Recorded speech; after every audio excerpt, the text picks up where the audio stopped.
Coming up, a look into a new book on the dark history of archaeology in the Southwest, and how the Native American Rights Fund is thinking about ways to protect tribal water rights.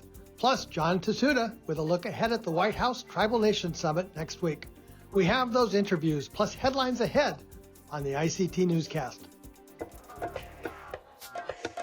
This program is made possible by the Corporation for Public Broadcasting, a private corporation funded by the American people. The ICT Newscast is sponsored by the Indian Land Tenure Foundation, a nonprofit organization serving American Indian nations and people in the recovery and control of their rightful homelands. On the web at iltf.org.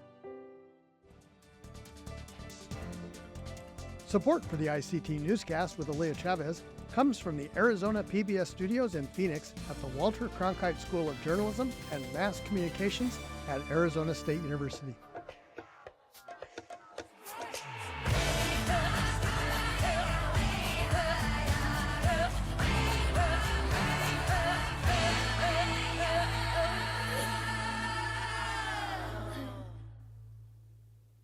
Thank you for joining us. I'm Mark Trahant. We start in Australia, where a new Indigenous National Parks Director has been appointed. Former Park Ranger Ronald Ricky Archer is the first Aboriginal man to be named as the Director of National Parks. Archer, who is Jungan, will be taking over a park system that is struggling with declining tourism and an increase in feral animals. In a statement, Archer said he is looking forward to caring for the land and strengthening the role that Indigenous owners play in park management. His appointment follows a series of issues within the country's management of Kagutu Park. The park's traditional owners had sued over illegal construction near sacred sites. This tension between owners led to the resignation of the previous director. In the same statement, Archer hopes to reduce the tension. The United States has a new Indigenous ambassador. Chinook citizen Roger Nyhouse is now the ambassador to Barbados in addition to several other Eastern Caribbean countries. Nyhouse was nominated by the president last year, and the Senate has now voted to confirm him. He's the third Indigenous person to serve as ambassador and the second Chinook citizen, after John Christopher Stevens, who was killed in Benghazi in 2012. Before becoming ambassador, Nyhouse worked as a reporter and a communications specialist. His political start was being communications director for former Seattle Mayor Paul Schell. Tribal citizens from several nations are among the Robert Wood Johnson Foundation winners.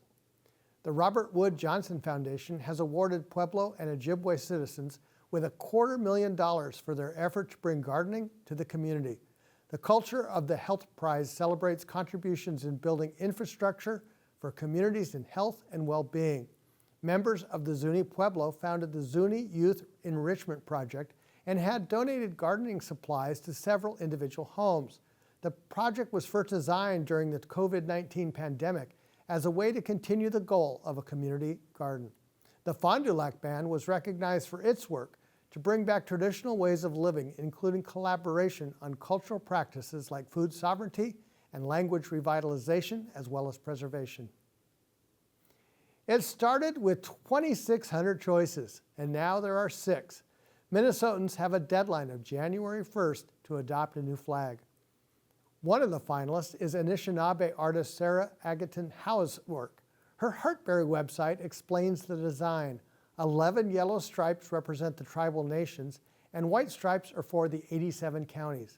A new state seal will also be adopted. The original 1849 Minnesota territorial seal was designed by Seth Eastman, who married a Dakota woman.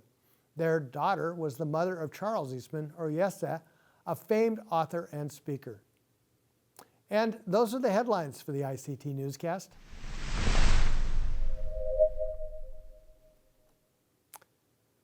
A new institute will focus on water rights and policy, as well as looking forward to the future.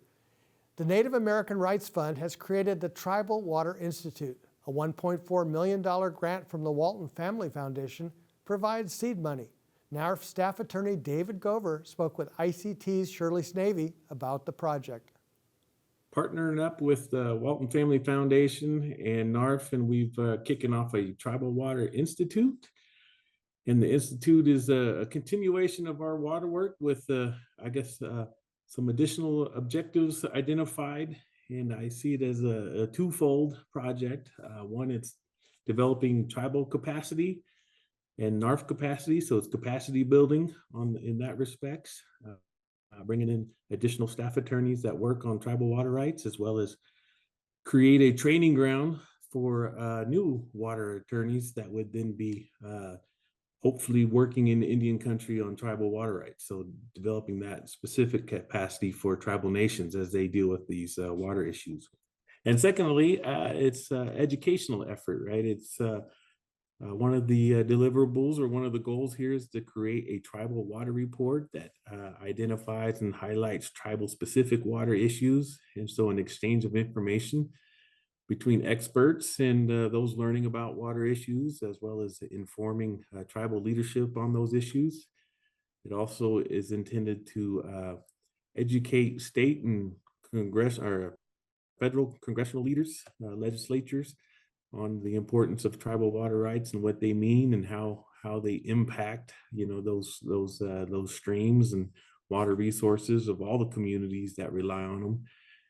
So it'll help us head to Congress, give those new members some information on what a tribal water right is, as well as the administration. So we work closely with the Secretary's Indian Water Rights Office on tribal issues, tribal water rights and settlements. And it also will help us continue our biennial Indian Water Rights Settlement Symposium that NARF hosts along with the Western States Water Council, where every couple of years we convene a symposium and provide the best practices and lessons learned with various Indian water settlement opportunities, things that we've learned along the way, as well as new ideas. And, for example, how do you deal with some issues around climate change and, how that might impact a settlement? Or how do you deal with, state officials when pulling parties together to consider settlements? So twofold project, we think, education as well as capacity building. One of the things that your press release mentions is partnerships. What do those partnerships look like? Specifically and directly with tribal nations, it's providing, again, a resource for those folks to reach out to NARF, and we can help identify maybe best practices or maybe dealing with specific issues that they're working on. Also looking to partners with law schools.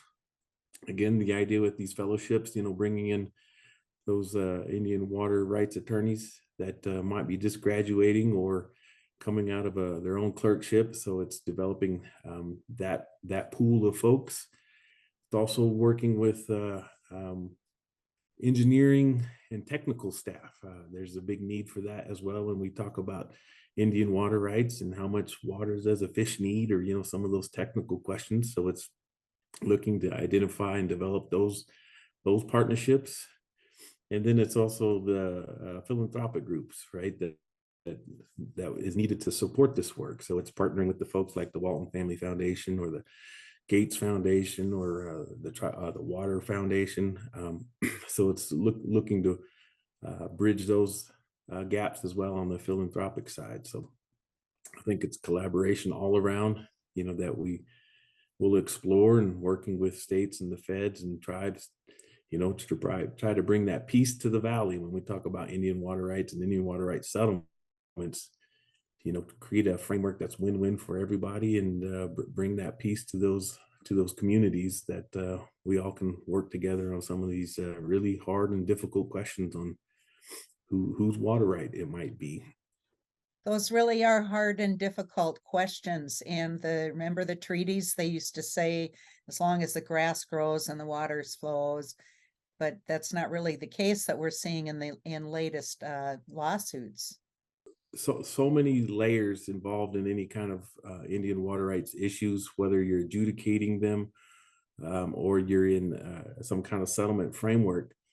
And I've been in situations where when when we look back to those treaties, and if folks have done some of the reading on what those negotiations look like when you're talking about treaties and land cessions and those dealings, and you see those conversations between the tribal leadership and the federal, officials, and it really feels like you're in a very similar place as our ancestors were when they were dealing with those treaties and recognizing how do we deal with this resource, and how do you negotiate it for in perpetuity, right? Just as our ancestors face, and you could be in a similar situation when you're talking about Indian water rights and Indian water rights settlements, and those negotiations, and saying, hey, this is in perpetuity. How do we negotiate as best we can to make certain that our future generations are taken care of and we have that permanent homeland? What is that? What is a water right? And what does that mean for you and your community? So that gets into your quantification of a water right. So I think it's both identification and quantification, and then what is the process to go forward to protect, to advance, to enhance that water to your community. And then on the other side, I think you'll see a lot about clean water, right? Access to clean water. There's a lot of scenarios that we've seen where folks are still hauling water to their homes. So then it becomes infrastructure as well. So I think some of those are the priorities when we get into Indian water rights and protection advancement. But then, at the end of the day, it's like access and to wet water, for all kinds of purposes. And the COVID showed us that you need clean water in your house to also protect against the outside pathogens and so forth. So a host of issues that are tied to water, and this Water Institute hopefully will provide a capacity for us to start answering some of those basic questions of like, what is a water right, and how can I protect it, and how can the tribe put it to use and for our future generations. Well, David Gover, thank you very much from the Native American Rights Fund. Happy to be here. Thank you, Shirley. The 3-year investment will focus on education and law school opportunities for students.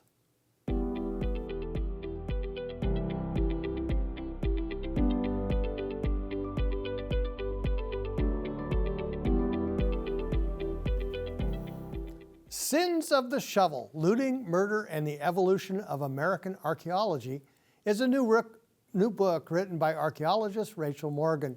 From reckless looting to professional science, the book explores the history of early American archaeology. ICT's Paris Wise spoke with Morgan on this history as well as the perspective of modern-day archaeology. Thanks for having me. Sons of the Shovel follows the trajectory of an archaeological expedition from the late 19th century, and how that expedition got itself into quite a bit of trouble and caused some controversy and paralleled some major shifts in archaeology as a discipline.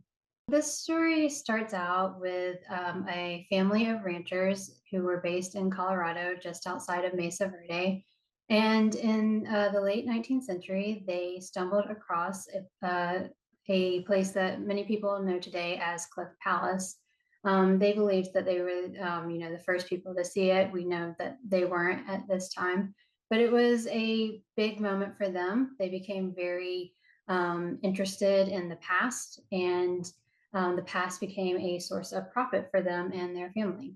How did you go about doing your research for this book?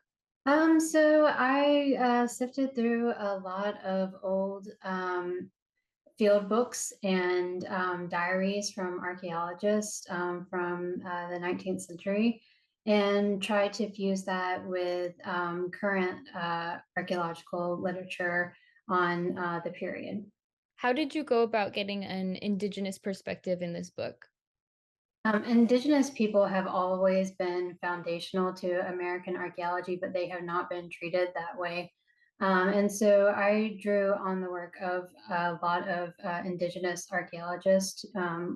We are fortunate that times have changed, and so there is a lot of resources out there that give us new perspectives on these sites. Whereas in the past, we were looking at these sites where often Indigenous labor was used or Indigenous peoples were relied on as informants, but they were not credited for their work, and they were not treated as equal members or as collaborators in this process. And so fortunately that has changed. And so there were a lot of resources from Indigenous archaeologists who are practicing today that I was able to draw from. I'm curious because you said you were able to read some of the journal entries directly from these people. Can you talk more on that? Sure. They are really interesting documents. Sometimes these archaeologists are writing very clinical notes that say something, like, we found 5 pieces of pottery today. And other times they're getting a little more personal with things and, saying, I am so tired of working with this person. I could do their job so much better than them. So it varies a lot, and there's a lot of character in those documents that made it really exciting to work with. And so, in those journal entries that you were reading, were there ever any accounts of interactions with the indigenous communities? Yes, there were a lot of Navajo men who came to work on these excavations in Chaco Canyon in particular. And so there were accounts of what they were finding, how they were spending their time when they weren't working. They are sort of very limited descriptions, but I think that they're important because they are a source of credit that was not given in the past. But these people were the means of making this excavation possible, and their names aren't listed in the reports that came out of these projects. And so these diary entries are a unique resource to credit people who did not get their fair due in the past. Considering how many items in museums were obtained in questionable ways, how are ethics covered and discussed in archaeology? So today, ethics in archaeology, we stress that collaboration is the most important way forward, collaboration with all affected communities. And that is very important when we talk about the objects and the individuals that have made their way into museums and agencies and universities. And so one of the major concepts that we talk about in ethics and archaeology is the concept of repatriation and working with affected communities to make sure that that process is done efficiently and respectfully. Yeah, what can you touch more on in terms of institutions that are still holding on to remains and culturally significant items of tribes, especially with the Native American Graves Protection and Repatriation Act in place? So the NACRA process is not as speedy as many people would like it to be. And so there are still many ancestral individuals and sacred objects that remain in university repositories and museum repositories and in the repositories of federal agencies. I think there is a push for that process to be sped up so that those individuals and objects that remain in those places are returned to the communities that have been waiting for them to come home for a long time. It is often, there are multiple reasons why that process is not as efficient as people would like to see it. It can be based on resources of the entities that are still holding these people and these objects. And so I think there's a lot of discussion around increasing the resources so that these people and these objects can get home where they belong. Since the evolution of archaeology is in the title, what developments or progress have you been seeing in archaeology in terms of framing of accountability and authority when it comes to returning these items? Do you see it changing a lot? I think archaeology has matured a lot and is very aware that in the past it was not the discipline that it would like to be. And I think that making amends for some of the things that were done incorrectly in the past is a big part of modern archaeology. And so I think that we have seen a lot of progress in I think that you see that shift and making sure that collaboration is a huge part of the discipline moving forward, and that the wishes of communities impacted by archaeology are heard and respected, and that things that should not be in museum repositories or universities or federal agencies are returned to the communities and homes that they belong to. What do you hope people take away from your book? I really hope that people see that archaeology in the past had some pretty big issues, and that the evolution of archaeology was something that was important and needed to happen. And that we're very lucky today to have the historic preservation legislation that we do, and that we should work hard to make sure that we continue to have those protections for the past.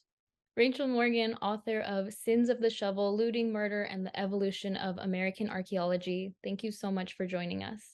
Thank you, Paris. The White House Tribal Leaders Summit will be December 6th and 7th in Washington. This is a direct dialogue between elected tribal leaders with members of the cabinet and other government agencies. Our regular ICT contributor, John Tahsuda, helps us break it down and what's ahead. Tahsuda is a principal with the firm Navigators Global and a former senior counselor to the Secretary of Interior. Welcome, John. Thanks for having me back. You know, it's interesting that the White House Summit is coming up, and there's always this balance between presentation versus consultation. And when it's a summit, there are just so many tribes involved, it's very difficult to do anything in terms of consultation. Well, yes, and that in some ways gets to the root of the long-standing, I guess, from the very first conception, the disagreement that the tribes have with the federal government. What is a consultation? Many times the things that the federal government does that it calls consultations, the tribes don't think are consultations. But it certainly helps whenever you have some concrete ideas. In fact, my sort of view on it, and when I was working in Interior during the Trump administration, before we went to consultations, what I thought of, and from my position for the Indian Affairs Office, before we call it a consultation, I wanted to have something concrete to give to the tribes for them to think about, and then when we got there, then we could have a constructive dialogue, what their questions were, whatnot. If they don't really know before you get there, that's not very constructive, in my view. So I think that's always an important thing.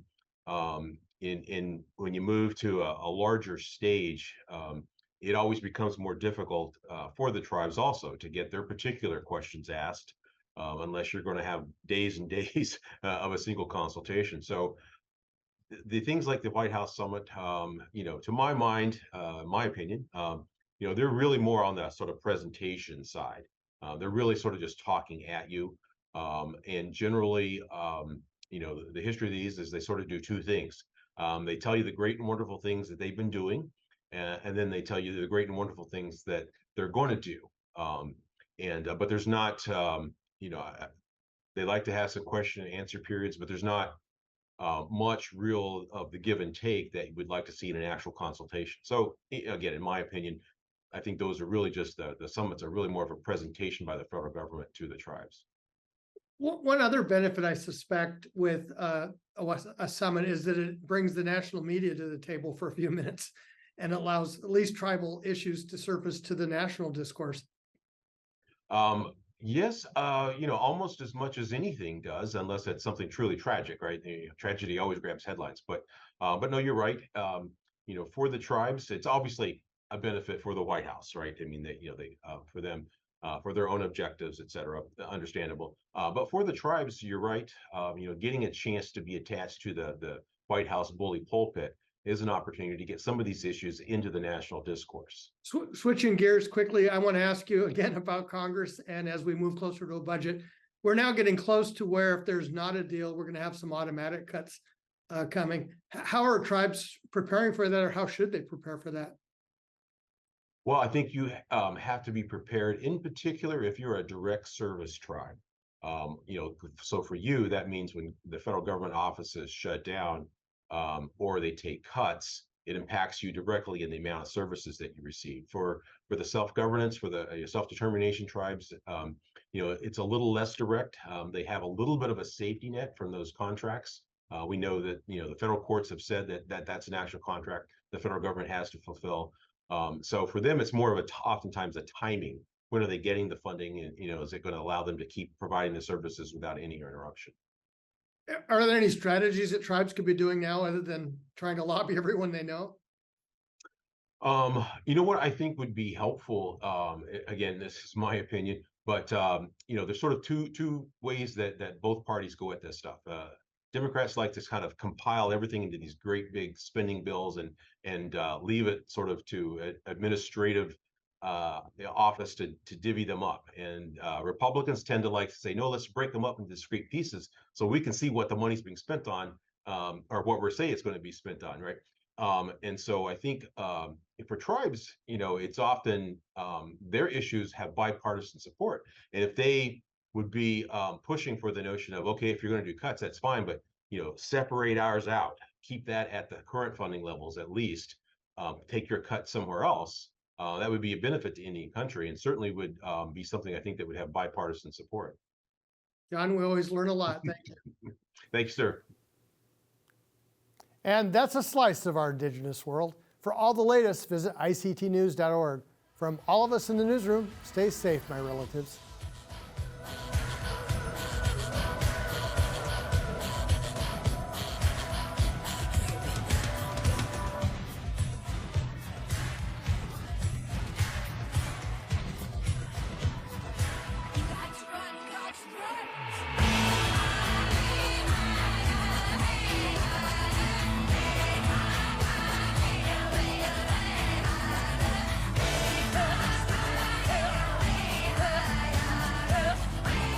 This program is made possible by the Corporation for Public Broadcasting, a private corporation funded by the American people.